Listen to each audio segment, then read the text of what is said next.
I'm here to talk about success, right?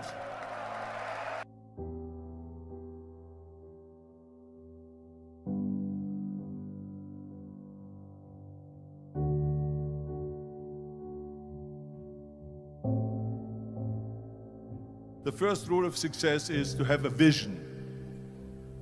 You see, if you don't have a vision of where you go, and if you don't have a goal where you go, you drift around and you never end up anywhere. It's like you can have the best ship in the world, you can have the best airplane in the world. If the pilot or the captain doesn't know where to go, it would just drift around. It would not end up anywhere, or most likely in the wrong place. So I was very fortunate that I stumbled onto my vision. I mean, as you know, I was born in 1947 in Austria after the Second World War.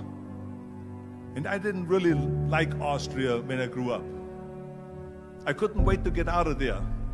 I couldn't see myself becoming a farmer or a worker in a factory or anything like that, even though my parents wanted me to stay there and have a normal life. My father wanted me to become a police officer like he was. My mother wanted me just to stay there and marry a girl with the name of Heidi, hopefully, and have a bunch of kids and run around like the Van Trapp family in The Sound of Music. But that was their vision, not mine. My vision was totally different. I felt that I was born for something special, for something unique, for something big. Do you know how great it felt that I knew where I was going? Imagine the majority of people don't know where they're going. When you have a goal, when you have a vision, everything becomes easy. Because remember that in America, for instance, when you study, you will see the percentage of people that like their jobs. 74% hate their job in America. Now, there is not much different when you come to Europe. The majority of people don't like what they're doing because they're really not doing it because they didn't have a goal and they followed this goal. They just aimlessly drift around, and then all of a sudden there's a job opening, so they get that job because you have to work. But then when you work, it's a chore. It's work. It's not fun. So if you think about, only a quarter of the people really enjoy what they're doing in life. That is unbelievable if you think about it. So I felt so blessed that I knew what I was doing. It's like a medical student that studies and knows he wants to become a doctor. You know where to go. So I knew where to go. So people always ask me, when they saw me in the gym in the pumping iron days, they say, why is it that you're working out so hard? 5 hours a day, 6 hours a day, and you have always a smile on your face. The others are working out just as hard as you do, and they look sour in the face. Why is that? And I told people all the time, I said, because to me, I'm shooting for a goal. In front of me is the Mr. Universe title. So every rep that I do gets me closer to accomplishing that goal, to make this goal, this vision, turn into reality. Every single set that I do, every repetition, every weight that I lift will get me a step closer to turn this goal into reality. So I couldn't wait to do another 500-pound squat. I couldn't wait to do another 500-pound bench press. I couldn't wait to do another 2,000 reps of sit-ups. I couldn't wait for the next exercise, for the next half hour of posing and all the kind of things that you have to do to be a champion. And with the age of 20, I went to London and I won the Mr. Universe contest as the youngest Mr. Universe ever. And it was because I had a goal. So let me tell you something, visualizing a goal and going after it makes it fun. You got to have a purpose no matter what you do in life. You got to have a purpose. So that's rule number one, have a vision. Rule number two is, don't listen to the naysayers. Don't listen to the naysayers.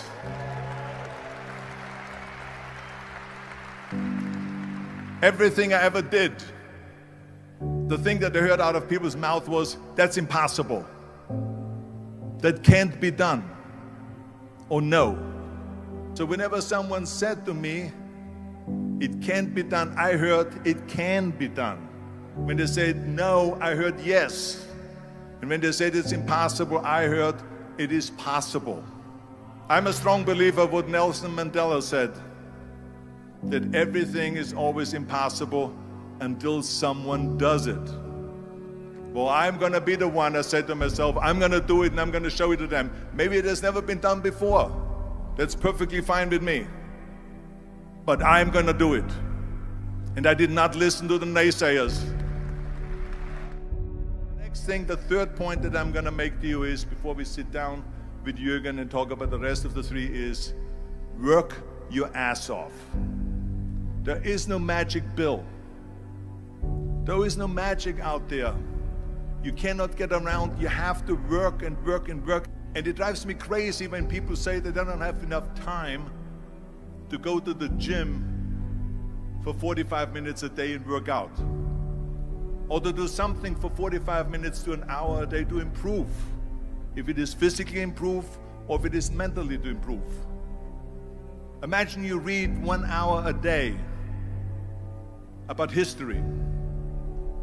How much you will learn after 365 hours in 1 year. Think about if you study about the history of musicians, of composers, how much you would know.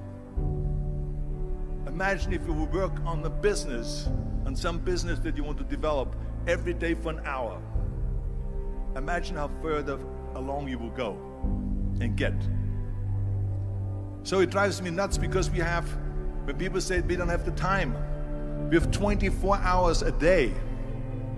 We sleep 6 hours a day, so that gives you still 18 hours. And there's someone shaking their head out here in front. They say probably, I don't sleep 6 hours, I sleep 8 hours, right? Or just sleep faster.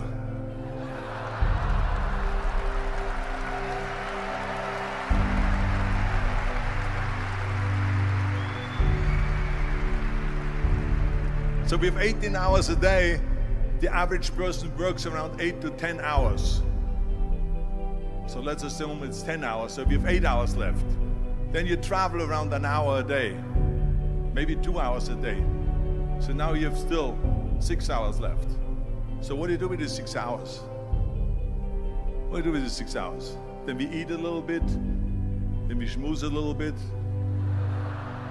talk a little bit to people and all that stuff. But you can see how much time there is available if you organize your day. So you got to work hard. I mean, let me tell you something. When I went to America, I went to college. I went and worked out 5 hours a day. And I was working on construction. Because in those days in bodybuilding, there was no money. I didn't have the money for food supplements or anything. So I had to go to work. So I worked on construction. I went to college. I worked out in the gym, and at night from 8 o'clock at night to 12 midnight, I went to acting class 4 times a week. So I did all of that. There was not one single minute that I wasted. I became very friendly with Muhammad Ali in the 70s. And Muhammad Ali worked his butt off. And I saw it firsthand. And I remember that there was a sports writer that was there in the gym when he was working out and he was doing sit-ups. And they asked him, how many sit-ups do you do? And he said, I don't start counting until it hurts. Now think about that. He doesn't start counting his sit-ups until he feels pain. That's when he starts counting. That is working hard. And so you can't get around the hard work. It doesn't matter who it is. As a matter of fact, I believe what Ted Turner said, work like hell and advertise.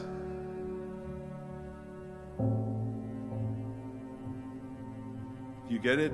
Work like hell, go to bed, and early to rise, work like hell and advertise. So you work your ass off, and then you let the world know about your work. That's what it is all about. Let people know. If you have a company, if you have a movie, if you do sports, work your ass off, but then advertise and let everyone know. I hate Plan B. And I tell you why. Because we have so many doubters, as I've said earlier, the no-sayers. We have so many of those people that say no and you can't do it, it's impossible.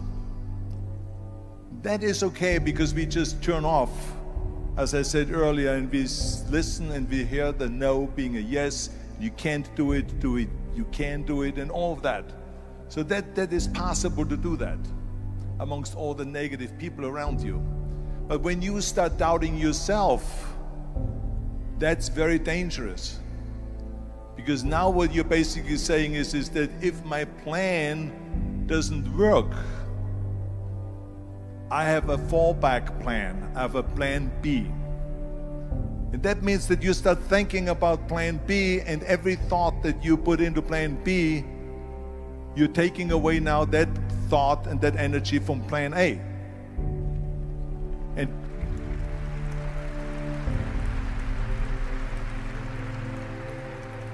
And it's very important to understand that we function better if there is no safety net, because plan B becomes a safety net. It says that if I fail, then I fall and I get picked up and I have something else there that will protect me. And that's not good, because people perform better when there's no safety net. People perform better in sports and everything else if you don't have a plan B. To me, it is very dangerous to have a plan B, because you're cutting yourself off from the chance of really succeeding. And the reason, one of the main reasons why people want to have a plan B is because they are worried about failing. What is if I fail, then I don't have anything else? Well, let me tell you something, don't be afraid of failing, because there's nothing wrong with failing. You have to fail in order to climb that ladder. There's no one that doesn't fail. We all fail. It's okay.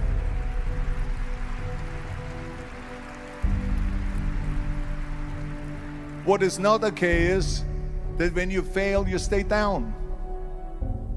Whoever stays down is a loser. And winners will fail and get up, fail and get up, fail and get up. You always get up. That is a winner. That is a winner. Hey, we all lose. We all have losses. This is okay. And this is why I say don't be worried about losing, because when you're afraid of losing, then you get frozen. You get stiff. You're not relaxed. You got to be, in order to perform well in anything, if it's in boxing or if it is on your job or with your thinking, is only happening when you relax. So relax. It's okay to fail. Let's just go all out and give it everything that you got. That's what it is all about. So don't be afraid to fail. This is one of my 6 rules to success. You can only feel complete as a person if you think about what can you do for your fellow member around you that maybe needs help. I felt like that. Everyone has a different motivation why you get into that. I was an immigrant going to America, and I saw how America was the most generous country in the world. I mean, they opened up their arms to me, they helped me, they invited me for Thanksgiving dinner. The people, they brought me, the bodybuilders in the gym brought me plates to my apartment because I had no plates, I had no silverware, I had no bedware, I had no pillows, I had no blanket, I had no TV, I had no radio, I had nothing. They brought it to my apartment. They helped me. And I saw that firsthand, this generosity in America. And I said to myself, as an immigrant that is being embraced with open arms, that I need to go and make sure that I give something back.